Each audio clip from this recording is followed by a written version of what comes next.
Hi, everyone. Thanks for joining us here today. I would like to acknowledge the traditional custodians of the land and pay my respects to elders past and present, and any First Nations colleagues that are on the call today. I'm coming to you from the Pyrmont offices of Creative Australia, and we are situated on Gadigal land. So I'm just going to introduce myself and my colleagues here on the call. I'm Tegan Richardson. I'm one of the multi-year investment managers of Creative Australia. So we look after the multi-year programs, which includes the National Performing Arts Partnership Framework, 4-year funding, the Visual Arts and Craft Framework, the delivery partners, and any multi-year Playing Australia grants. Over to you, Sarah. Thank you, Tegan.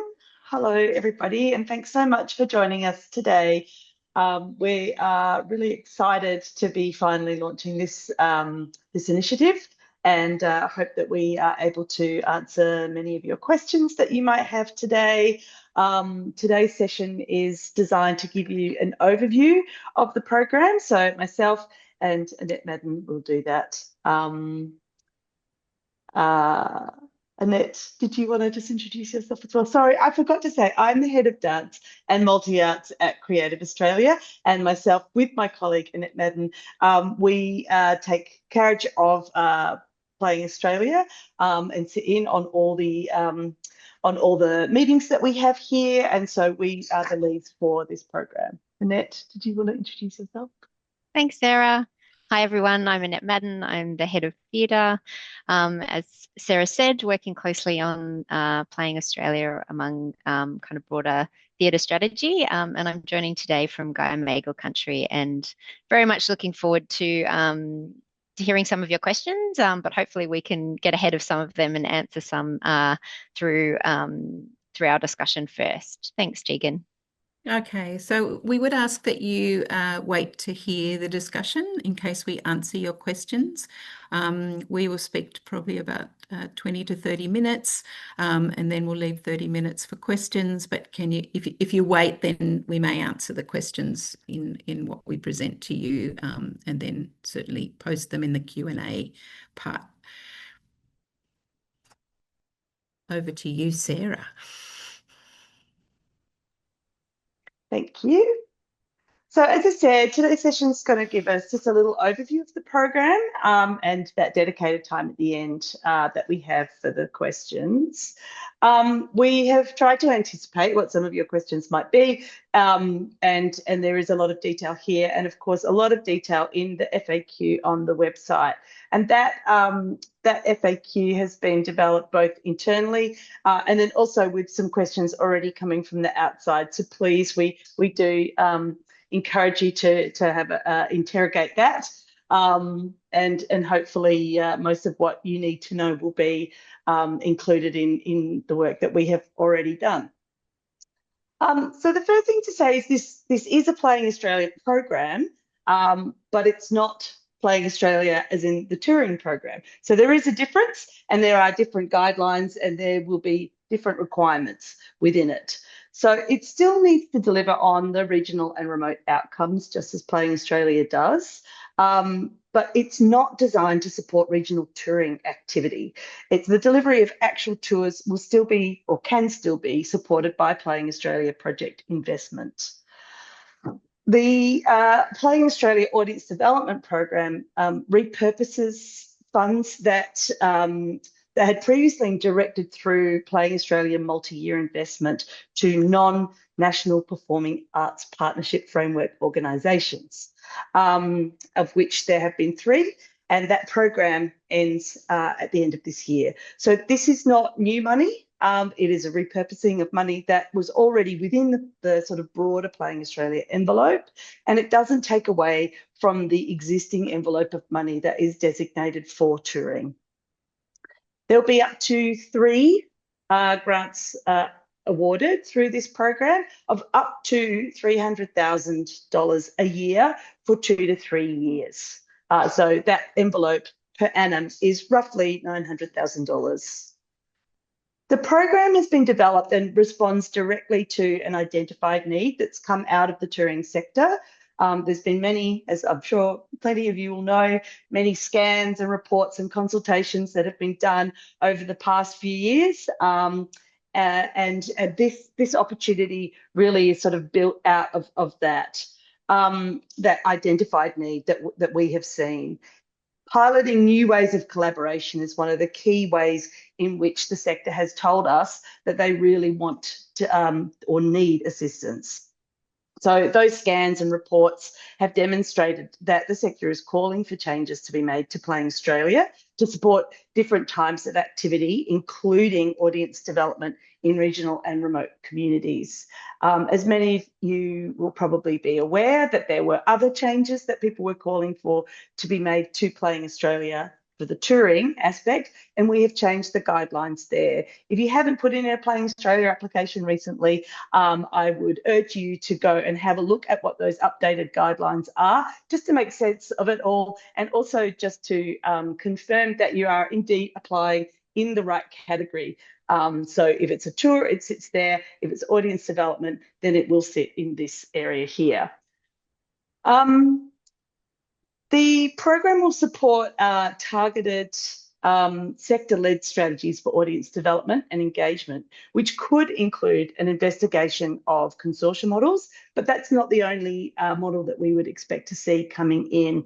The difference here being that presenters can apply as well as producers. So we are hoping that the sector will tell it, just as the sector has told us that it wanted this change, the sector will also show us what kinds of changes are possible within the scope of what we've presented here.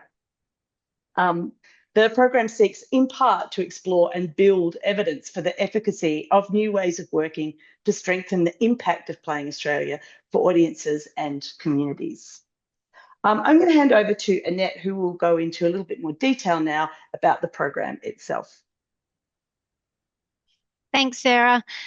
I think and we're probably going to repeat this a number of times, but just to reiterate that this is a multi-year investment program and that its focus is very much on audience development in regional and remote communities aligned with national touring.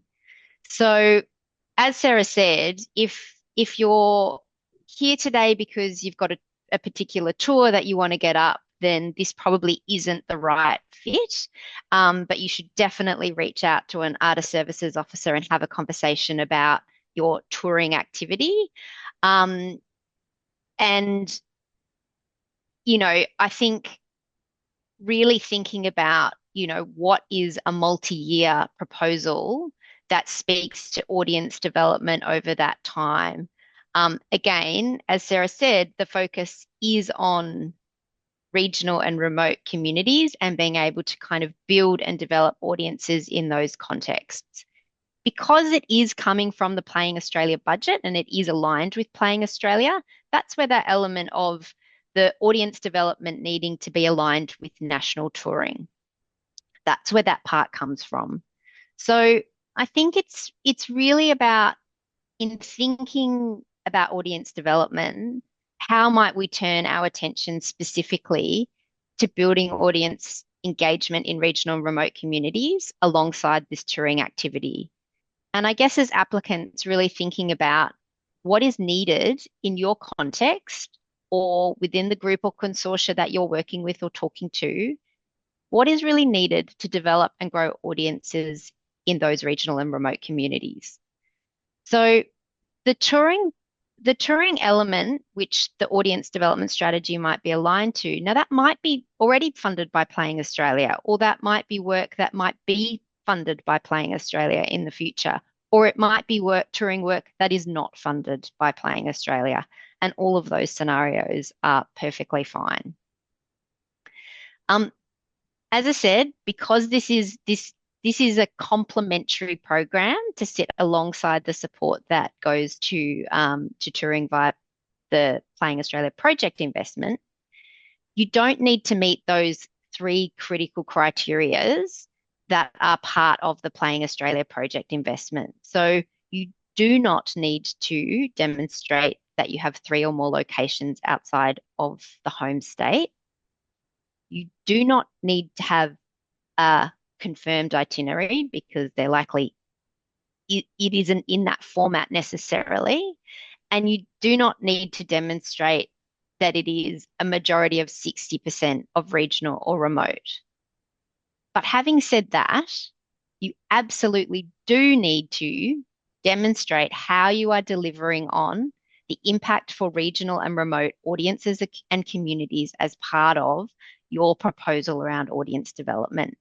So while we're saying it's not about these kind of really specific criterias right now, an application which was purely metropolitan in urban centres aligned with touring work is not going to be competitive or eligible in this category. So it does give a little bit more scope to think about, what are the different models or the different ways of collaboration that might come together in this proposition. But we have to always remember at the heart of this is the need to deliver on impact for regional and remote communities. Lots of questions we understand in the sector about, well, how are you defining regional and remote? So all of our Playing Australia programs do use the ARIA codes to determine regional and remote. But we also acknowledge that this isn't always the best metric to define whether regional and remote communities are being supported.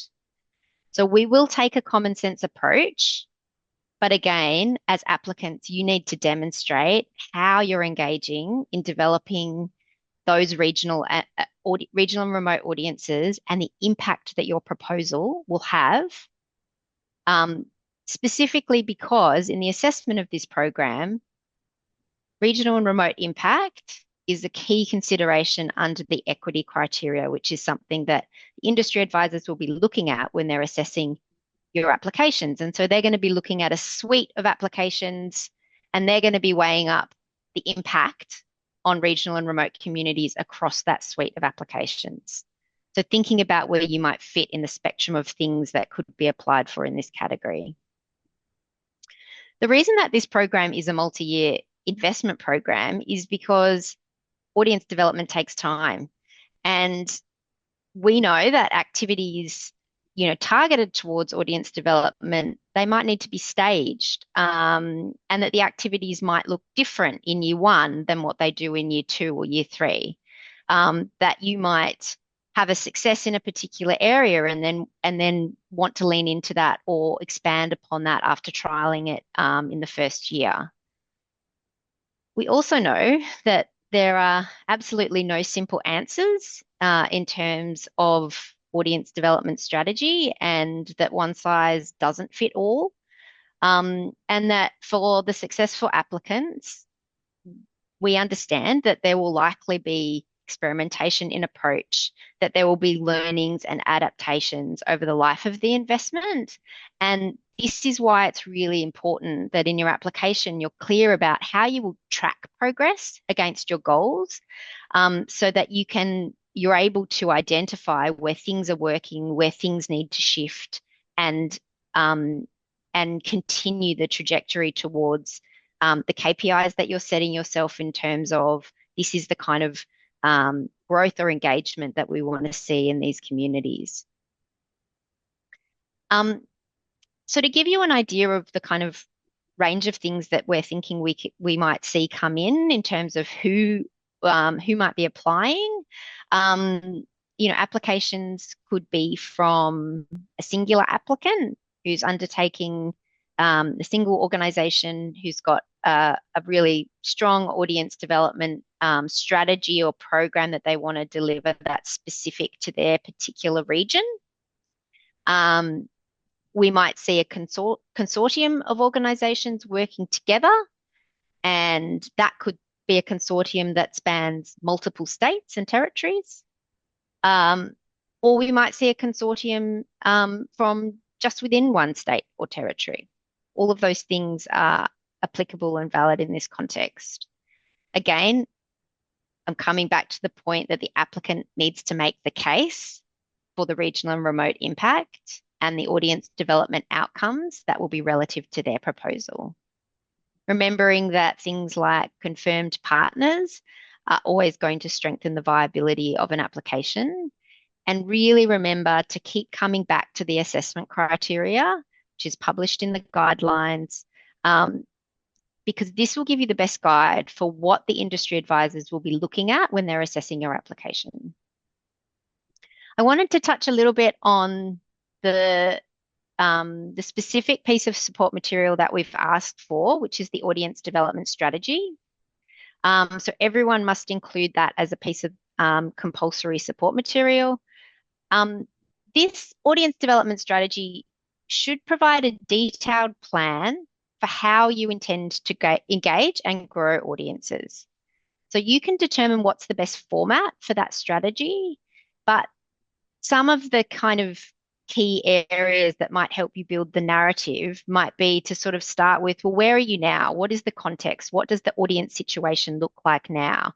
And where do you need to get to? What is the ambition in terms of audience engagement and growth over the life of this proposal? Then being able to speak to how you plan to get there. What are the mechanisms? What are the things that you want to put in place to actually help you go on that journey? And then how will you know if you're getting there? So again, what are the things along the way? What are the evaluation processes so that you can know what is working, what isn't, and how and where you might need to adapt. So the strategy should communicate what success would look like and the steps you plan to take to achieve that goal.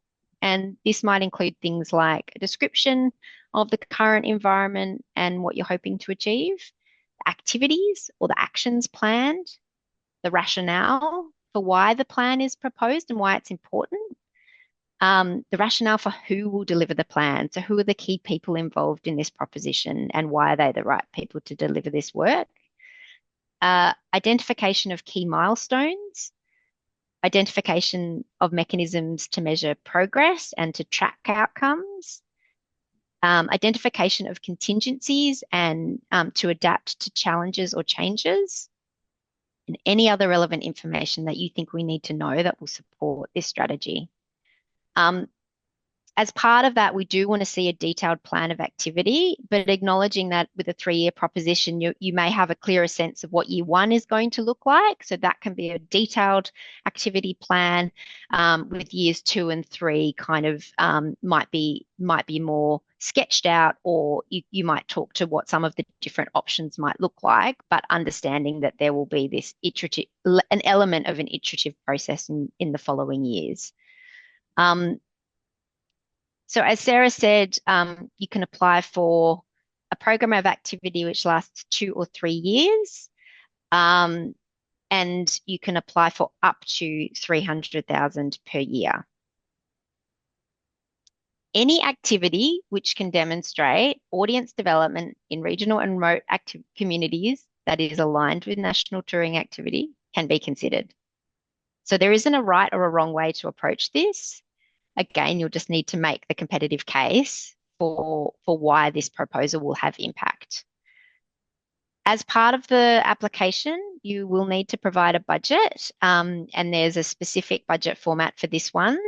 It just needs to be 2 years, so 2 of the 3 years, again, recognizing that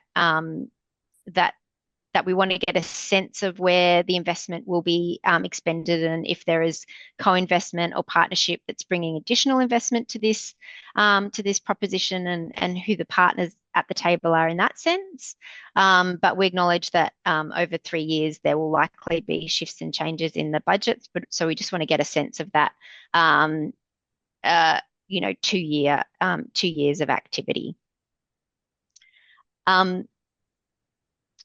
You can apply for any costs associated with delivering your proposed audience development strategy. So I know in the past, in former iterations of Playing Australia, there have been specific things that you can and you can't apply for. That is not the case here. It can be any costs that are genuinely needed to deliver on the audience development strategy.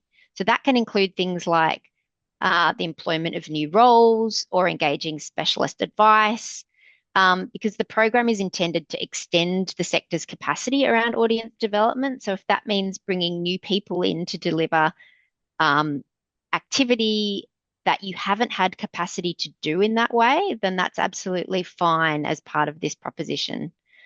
I do want to be clear that individuals are not eligible to apply to this funding program. It is open to organisations only.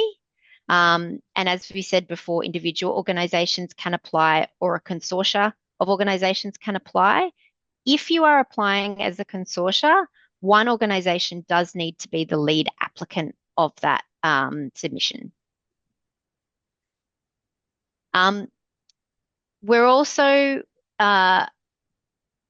you're also, as an organisation, only able to submit one application. So I guess that's in part to guard against hedging your bets a little bit and maybe being part of multiple consortia. So I think we're really hoping that people will kind of commit to a proposition and come in with a really clear kind of, if it is a consortia, group of organisations working together. But I think what we don't want to see is an outcome where it's impossible for us to unpick organisations that are across too many different proposals. We want to make sure that we're able to kind of support 3 discrete propositions that are going to have impact in different ways. Organisations that are funded as part of the National Performing Arts Partnership Framework are not eligible to apply for this opportunity. But as there are a number of those organisations who are supported by Playing Australia to tour work, it's perfectly fine for that work to intersect with the audience development activity that's being supported through this program. I think we're probably going to go on about this a bit too, but I think just to reiterate, Sarah, earlier, we will keep updating the FAQs. So keep checking in with that as you're developing your application, because it's likely that someone else has asked a question and we've updated it. So don't sort of have a look at it at the beginning and then don't come back to it. We will keep that as a live growing document where we'll continue to respond to questions, and the hope is that between the guidelines, the detail in the criteria, the application form and the FAQs, you've got the vast majority of, what you need to develop your application. But obviously, if there are things that are really specific and you need to ask a question about it, then we're really happy to have that conversation. I might throw back to you, Sarah, if you're happy to talk a little bit about maybe some examples of types of approaches that we could see in this program. Yeah, thanks, Annette. So one of the key differences between this program and Playing Australia is that the opportunity is open to presenters. So we're likely to see a range of new applications come through, ideas that are new as part of this program.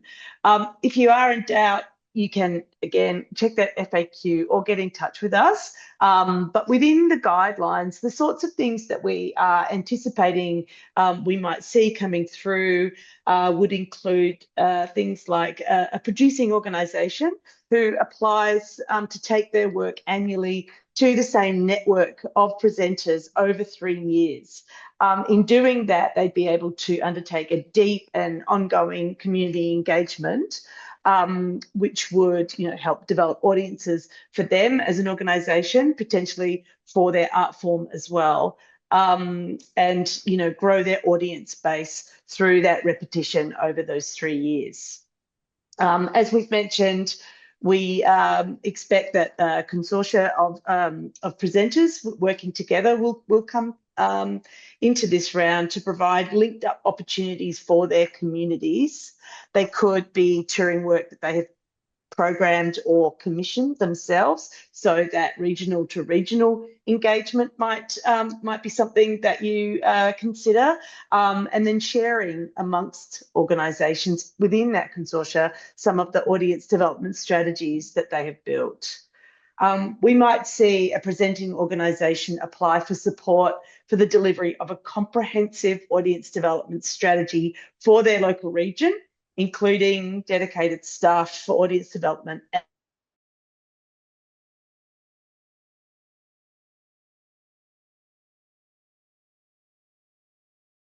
Think that there is not a lot of specialist expertise in within many organisations and within many regions across the country. So bringing in that expertise and that consultant perhaps to help develop and manage something that is bespoke for you, for your organisation, for your region. That's something that we hope will be reflected in these applications. What makes a competitive application will, of course, be dictated by the same principles as Playing Australia. So that's a clearly identified strategy, and those things that Annette was talking about before with regards to what we would expect to see within that strategy that you are uploading, the impact, and how you yourselves will be able to throughout over the years sort of see the levels of success and those markers for success for your organisation, for your community, and for your audience. The regional and remote equity, of course, is always at the heart of Playing Australia. So, a competitive application will always speak to that. These are just 3 examples, really. We are not defining what we think might come in through this program. We're hoping that the sector will let us know what is best for them, including, that regional to regional is something that we are hoping will come up through this program. Thanks, Annette. Back to you. You're on mute. Oh, great. I did the mute thing. Fantastic. Okay, so I'm just going to talk a little bit about the assessment process so everyone understands kind of how that will play out. So this program will be assessed by industry advisors with relevant experience. So we will pull together a panel of industry colleagues who have particular experience in obviously audience development, obviously in regional and with an understanding of the regional and remote contexts and different ways of working, and experience around national touring as well.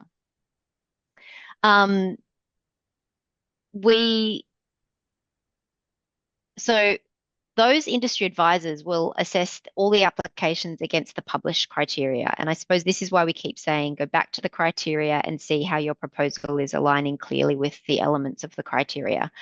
Then industry advisors will make recommendations and provide advice to Creative Australia.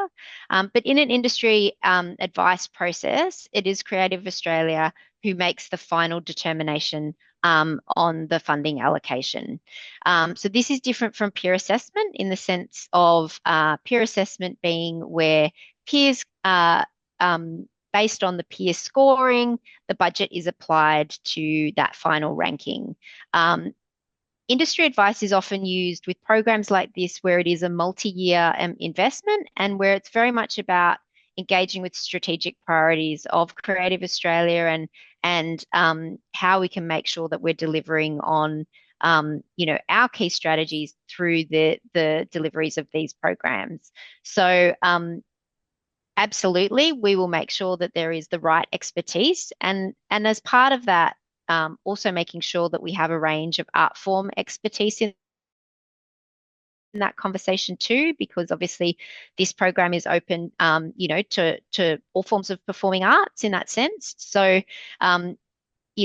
making sure we have those perspectives, both as part of the industry advice panel, but also being able to draw on that from our heads of practice within Creative Australia and colleagues at Music Australia in our First Nations team, to make sure that the right level of advice and expertise is provided to this assessment process. So I thought I would just very quickly try to touch on what the 4 criteria are.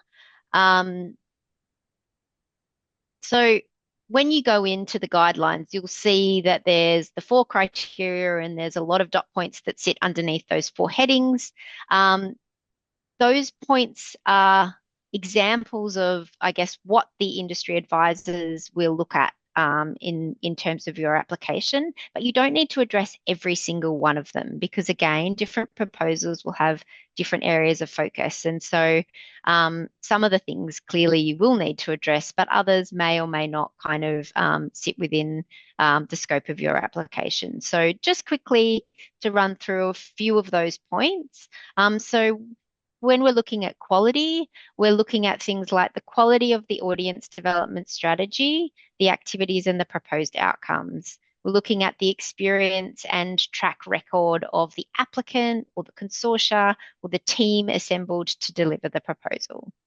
When we talk about viability, we're looking at things like the caliber and the role of the organisation or the consortium, you know, and really how the applicant has been able to demonstrate good planning, governance, management, and provide a proposal that's relevant and kind of, you know, the program of activity is timely in terms of what the proposed outcomes are. Again, the kind of track record of who's involved in delivering this proposition, and you know, to give confidence to the success of a particular proposal or suite of activity. Looking at the financial stability of the organisation, wanting to see good financial planning, clear budgets. You know, put lots and lots of detail in your budgets. The more detail, the better. It just helps people to really understand, you know, how you've arrived at the figures you have. You know, wanting to see and make sure that there's appropriate payments being made to those involved. You know, what is the diversity and scale of income and co-investment for the proposal in terms of earned income that might come through in kind, other funding opportunities, sponsorships, partnerships, those sorts of things.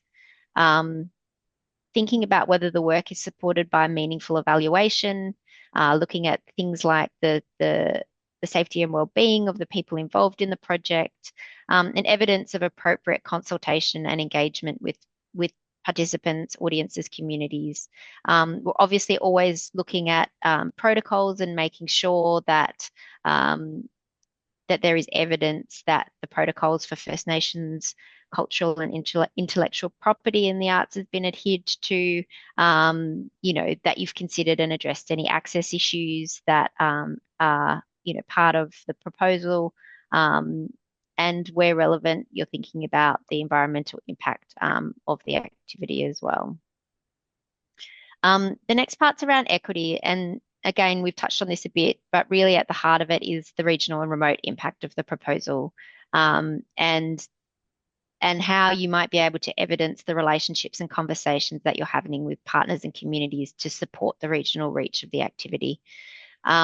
You know, how evidence of how the proposed activity will engage new and diverse audiences, and a commitment to creating positive change which reflects the current contemporary Australian arts and cultural sector.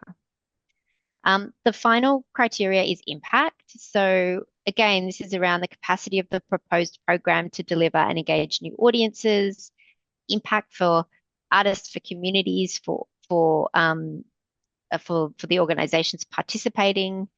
You know, the potential for, I guess, the extent to which this activity contributes to a sector that is accessible, inclusive, and equitable.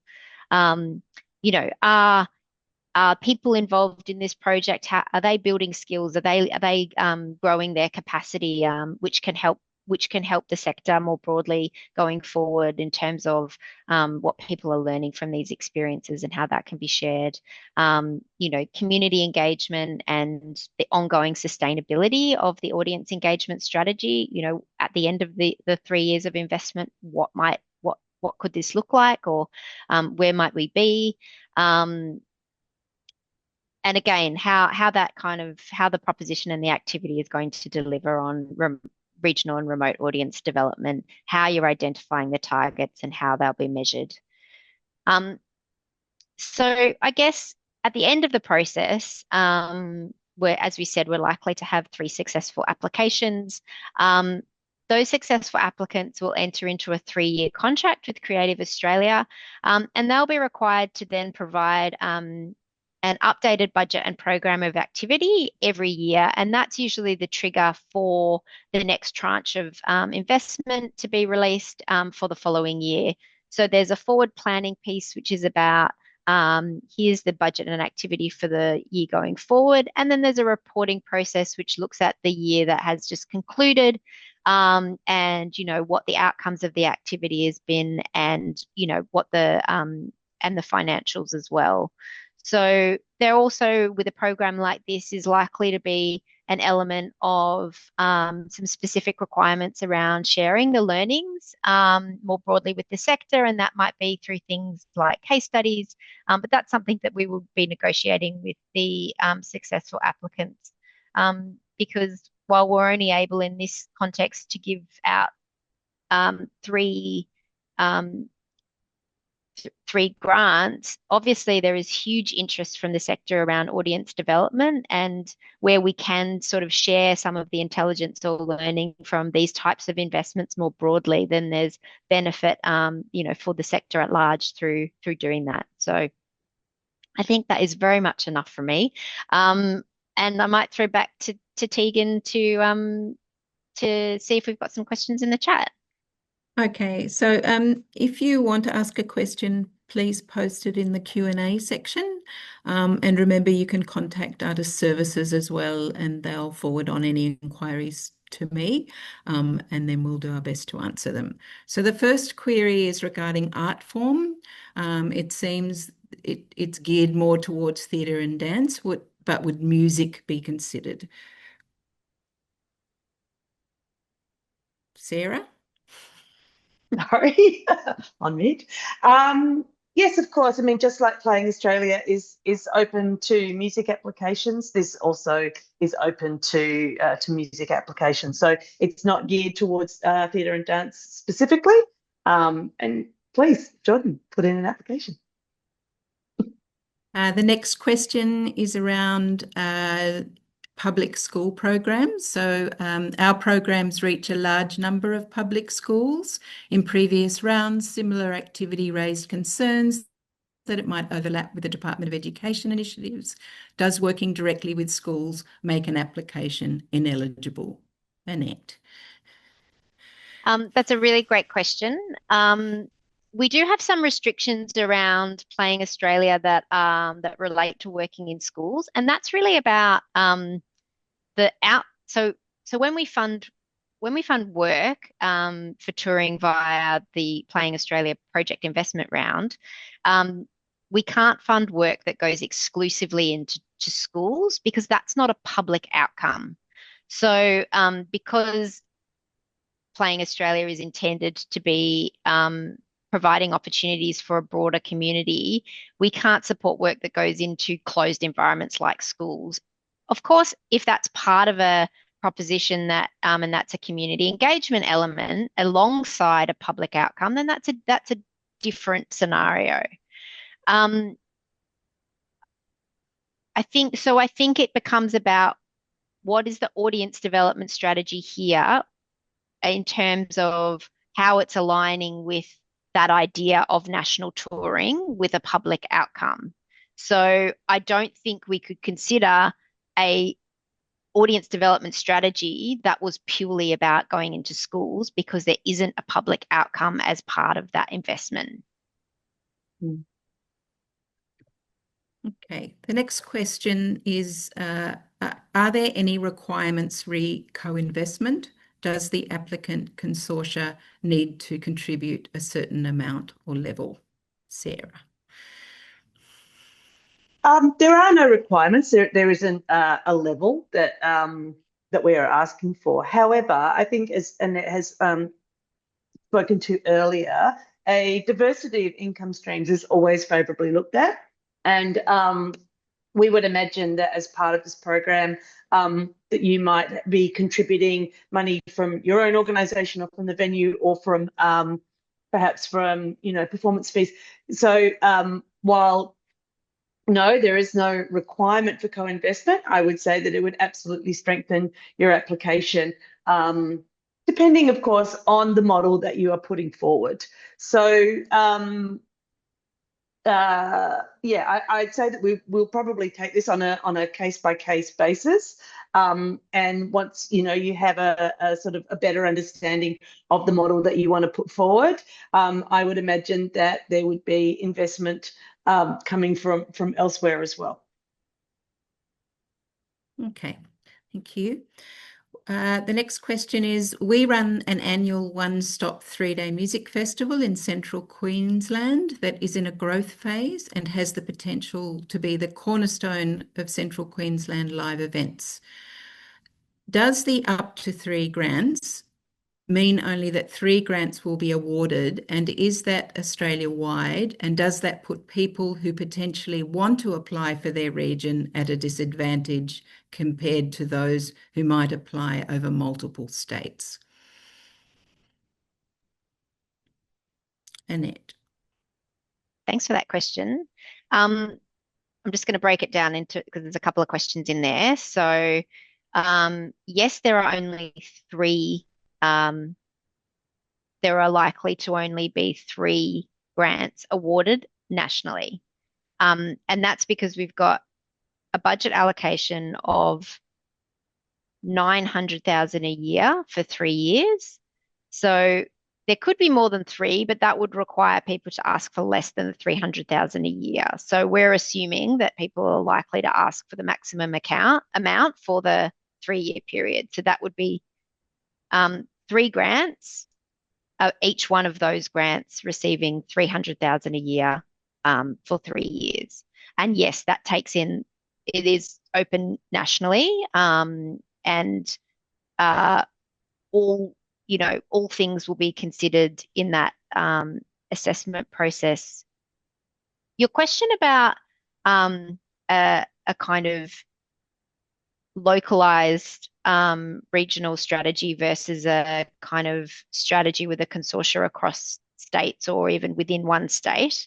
Both those things are eligible. What I can't tell you definitively is what will be more competitive once we see what comes in. So I think the critical thing is around, if you think you can make a really, really strong case for why the audience development and the impact of the audience development can be for the particular model that you're proposing, that's the bit you need to focus on, because there is going to be a real range of types of applications coming in and a range of types of collaborations or consortia, and very different regions with very different contexts. And I think because you are all going to be talking to, no matter what type of model you're proposing, you need to be really clear about what your context is and why this audience development proposition is really important and what the benefits of that can be. So it's being able to argue that case strongly, no matter what model you're working with. Yeah. Does that, I think, was there any other questions in there that I missed, Tegan? Yeah, there is. As a regional organiser, one of the major obstacles we've seen is setting in more major headline artists to develop and grow the audience. Would this be considered a relevant cost?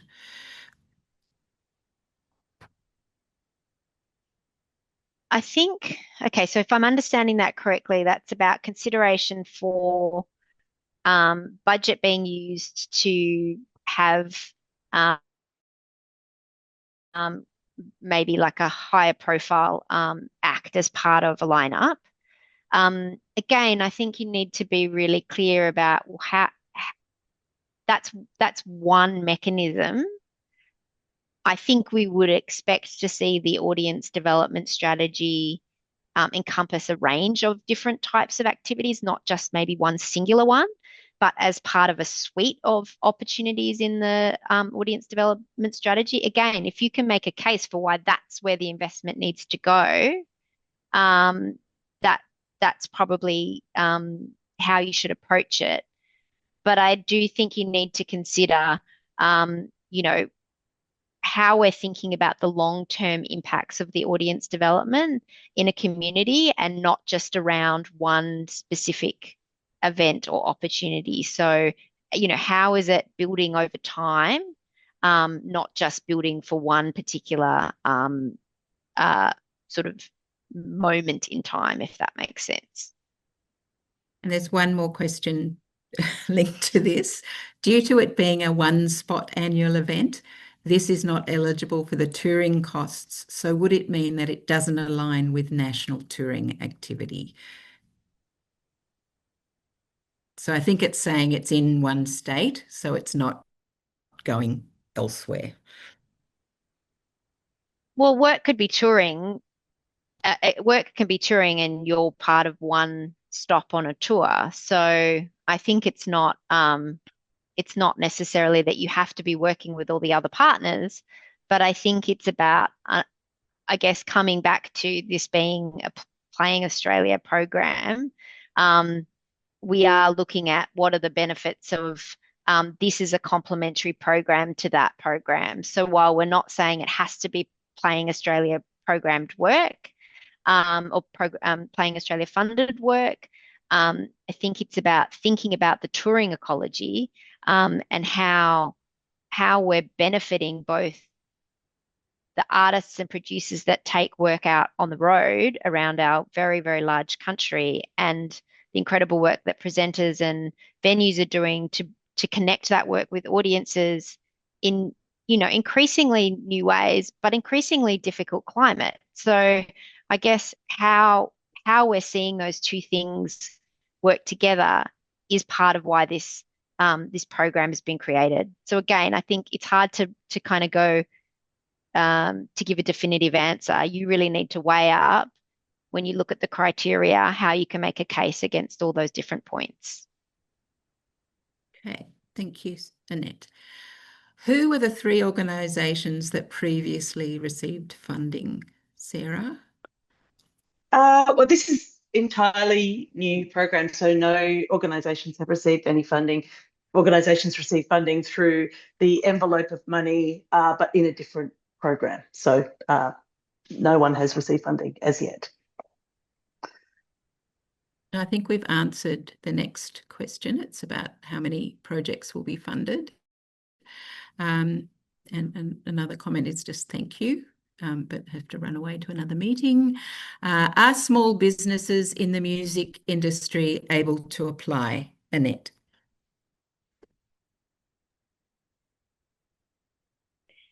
In any organisation is eligible to apply as long as you're, you know, technically as long as you're a legal entity. Again, it's about considering, is this the best opportunity for you in terms of what you're seeking to achieve? Because this will be a highly competitive program. So it's really looking at this specific program, what the guidelines and criteria are, and does your proposal, can you make a strong case against that proposal? We know that these funding categories they take a lot of work to prepare a really robust and competitive application. So it is really worth taking the time at the beginning of the process to consider, is this the right opportunity for me? Having a look at the suite of things that Creative Australia are offering. Obviously, you know, I'm not sure exactly what you mean by small business in the music industry, but we do have some really specific contemporary music offerings at the moment via Music Australia. So I would be looking closely at them too. Also looking at, you know, the contemporary music touring program and also Playing Australia if it's more about the sort of touring activity. Again, just really reiterating that the purpose of this particular investment is around audience development rather than touring itself.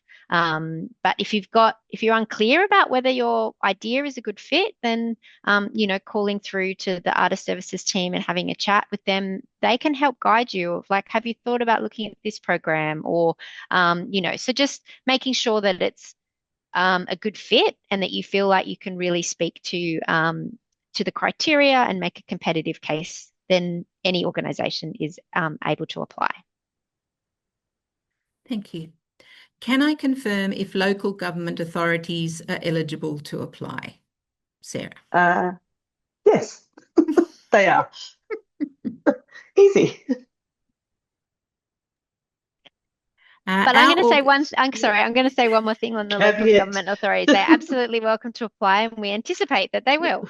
I think one of the things that you just might need to think about is we do have a requirement for audited financial statements for the previous 2 years, because this is a grant of considerable scale, and so we do need to look at an organisation's financial stability. But we know that can be challenging as a local government authority, because often you are, the presenting element or the venue that sits within local government. The finances are often all built into the bigger, local government financial reporting. So you can have a conversation with us about what needs to be provided in that space, and we can work out what the best way to get a sense of the financials are that's going to be meaningful, as opposed to kind of, a really big sort of audited financial statement of an entire council. Another question. Our organisation works with a range of different artists overseas in multiple projects, as well as long-standing relationships on our record label with Australian artists. Would the application be stronger if the same artists were returning each year? Sarah. Again, I think case by case basis, it'll be about the strategy that you put forward and the articulation of the impact. If you feel like your audience development strategy is going to be strengthened by the same artists returning and growing the audience that way, then that's something that you would articulate within your strategy with that impact clearly outlined. But I couldn't say here whether it's going to be stronger for that or weaker for that. It will really depend on your own personal strategy and how that's articulated. Thanks, Sarah. Can you please clarify touring to regional areas in the home state? Is this eligible?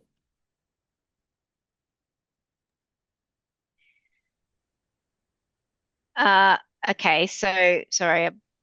Yeah, I think it means if maybe, so I think it's talking to whether or not, if it's only within one state, if they only tour within one state and the audience development strategy is around that, is that eligible? So it doesn't talk to a national tour.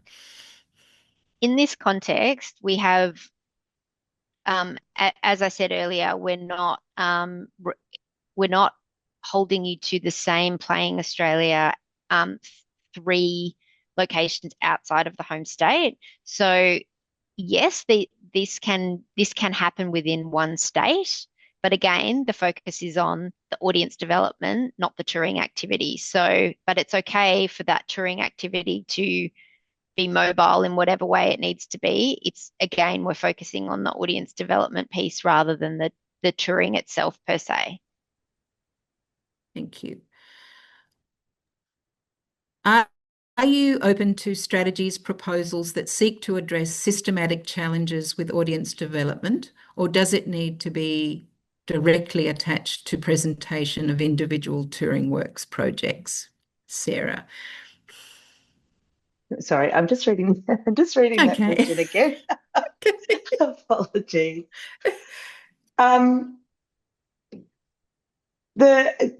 This is being developed to develop audience development strategies that align with the presentation of work.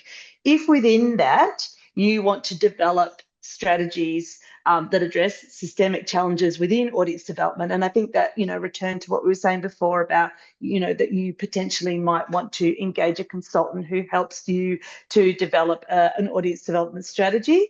Then yes, absolutely, you can use the investment to do that, but there will need to be an alignment with touring work as well. Thank you. I think the next one we've answered, it's around regional areas in the home state. I'm curious about the term audience development as opposed to the idea of participant development. Is that language because it is directly related to a touring program? Great question. Audience can mean a number of things, obviously, depending on your context. But yes, there is an element of, as this is a companion piece to Playing Australia, which supports and invests a lot in touring work, how we're alongside that seeking to support the building of audience to attend that work. So yes, there's an element of that. But I guess similarly to Sarah's response to the last question, there might be a multifaceted approach for how you're building that that audience, and that might include how you're developing participants, engaging with your community, and building deeper relationships in the community. Then the access points for how you might build an audience might look very different in very different areas. So I think, you know, it can span a whole range of different ways of working and different ways of engaging people with the work that you're doing. But we are still also hoping to kind of build an audience for touring work, acknowledging that that touring work is not the only work that is happening in these regional and remote communities. And we know that that's part of a bigger ecology of work being made in the community, local work presented, all those sorts of things. So again, the strategy can feed across all those different things. In some ways, the opportunity to use the touring work as a catalyst for some of this audience development work, it doesn't mean it can't also sort of stretch around some of the other work that's happening alongside it in your program of activity, for example. So I think, again, it's like, how are you speaking to, this is what we need to do? You know, there might be things you need to do in your audience community participant development strategy that is happening, you know, consistently throughout the year, but that's having an impact when touring work is in town, and how you're then being able to kind of bring that audience in. So again, we're really open to your proposition of what you think this needs to look like. I think that's the biggest thing, is that it's not about it needs to be this or it needs to be this. We don't have all the answers. This is an opportunity to try some things out and to explore and to put some concerted energy into audience development, because we know it's something that people don't have a lot of resources to do often. So yeah, I think that's probably all I should say on that. Okay, we're at time. Do you guys want to go through the rest of the questions, or we can probably answer them offline, and then people can come back to the Q&A and see how we've responded to those questions. Yeah, that sounds good. Thanks, Yeah, Tegan. I think that's a good idea. Like as we've said, we'll update the FAQ. We'll pull out some themes that have emerged through the questions that you've asked here. Some of them I've noticed are very specific, and of course, like once you've read the FAQ, if you do have those really specific questions that you want to ask, we are here for more detailed answers. Thanks, And Tegan. we will make the recording. We'll post the link on the website so that you can access. But I think that's it for now, and thank you for joining us. thank you so much, everyone. Take care.